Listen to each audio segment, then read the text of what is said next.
আসসালামু আলাইকুম everyone, welcome to my channel Monas kitchen. সবাইকে নতুন বছরের অনেক অনেক শুভেচ্ছা এবং শুভকামনা জানাচ্ছি।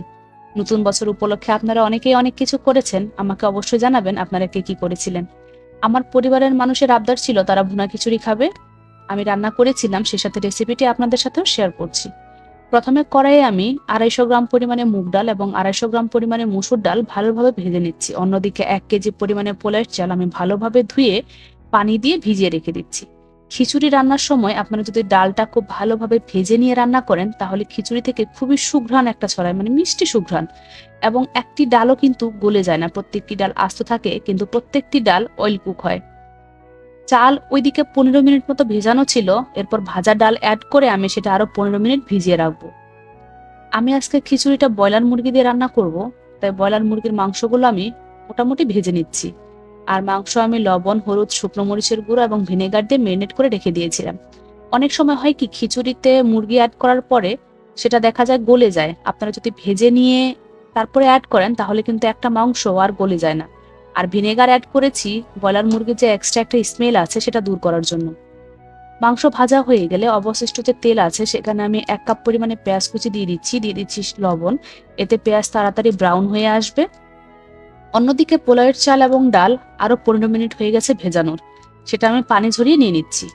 পেঁয়াজ ব্রাউন হয়ে গেলে দিয়ে দিচ্ছি 1 চা চামচ পরিমাণে রসুন বাটা এবং 1.5 চা চামচ পরিমাণে আদা বাটা। এরপর আদা রসুন তেলের সাথে খুব ভালোভাবে ভেজে নিচ্ছি। শুকনো মশলা অ্যাড করার আগে দিয়ে দিচ্ছি সামান্য একটু গরম পানি, এরপর দিয়ে দিচ্ছি 1.5 চা চামচ পরিমাণে হলুদ গুঁড়ো, 2 চা চামচের থেকে একটু বেশি শুকনো মরিচের গুঁড়ো, 1 চা চামচ উঁচু করে ধনিয়ার গুঁড়ো, জিরের গুঁড়ো এবং গরম মশলার গুঁড়ো, সেই সাথে অ্যাড করলাম স্বাদ মতো লবণ। এরপর মশলা খুব ভালোভাবে কষিয়ে নিচ্ছি। আমি কষানোর সুবিধার্থে সামান্য একটু পানি অ্যাড করে নিচ্ছি। মশলা কষানোর কাজটা কিন্তু ধৈর্য ধরে করতে হবে। কষানো হয়ে গেলে আমি মাংসগুলো অ্যাড করে দিচ্ছি। এরপর চুলার জাল লো ফ্লেমে করে মাংস আমি লম্বা একটা সময় ধরে কষিয়ে নিব। কষানো হয়ে গেলে দিয়ে দিচ্ছি 1 চা চামচ পরিমাণে কালো গোলমরিচের গুঁড়ো। তারপর আরো 10 থেকে 12 মিনিট মতো কষিয়ে নিচ্ছি।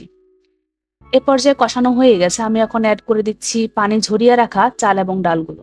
আপনারা যদি চাল এবং ডাল ভালোভাবে পানিতে ভিজিয়ে রাখেন তাহলে সেটা দেখা যাবে যে রান্না করার পরে প্রত্যেকটা চাল এবং ডাল অনেকটা জুসি থাকে আর রাইসগুলো প্রত্যেকটা অনেকটা লম্বাটে হয়ে যায়।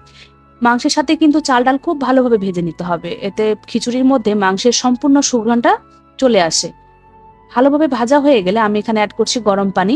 আমার এখানে চাল এবং ডাল সব মিলে ছিল 1.5 কেজি, আমি এখানে পানি অ্যাড করেছি 2 কেজি 400 গ্রামের মতো। এরপর পানিতে ভালোভাবে বলক আসলে আমি চুলার জাল লো ফ্লেমে করে ঢাকনা দিয়ে ঢেকে রেখে দিব। যখন চাল এবং ডাল গা মাখা মাখা হয়ে আসবে সে পর্যায়ে আমি এখানে 3টি কাঁচামরিচ দিয়ে দিচ্ছি। আর অবিকল রেস্টুরেন্টের মতো স্বাদ পেতে গেলে সামান্য একটু কেওড়া জল অ্যাড করবেন, আমি দিয়ে দিচ্ছি। আর একটি টিপস বলে দিচ্ছি, আমি সামান্য একটু পেঁয়াজ বেরেস্তা করে নিয়েছিলাম, সেই বেরেস্তা করার তেল আমি খিচুড়ির উপরে দিয়ে দিচ্ছি। এতে কিন্তু খিচুড়ি থেকে যে সুঘ্রাণটা ছড়াবে সেটা কিন্তু বলে বোঝানো যাবে না।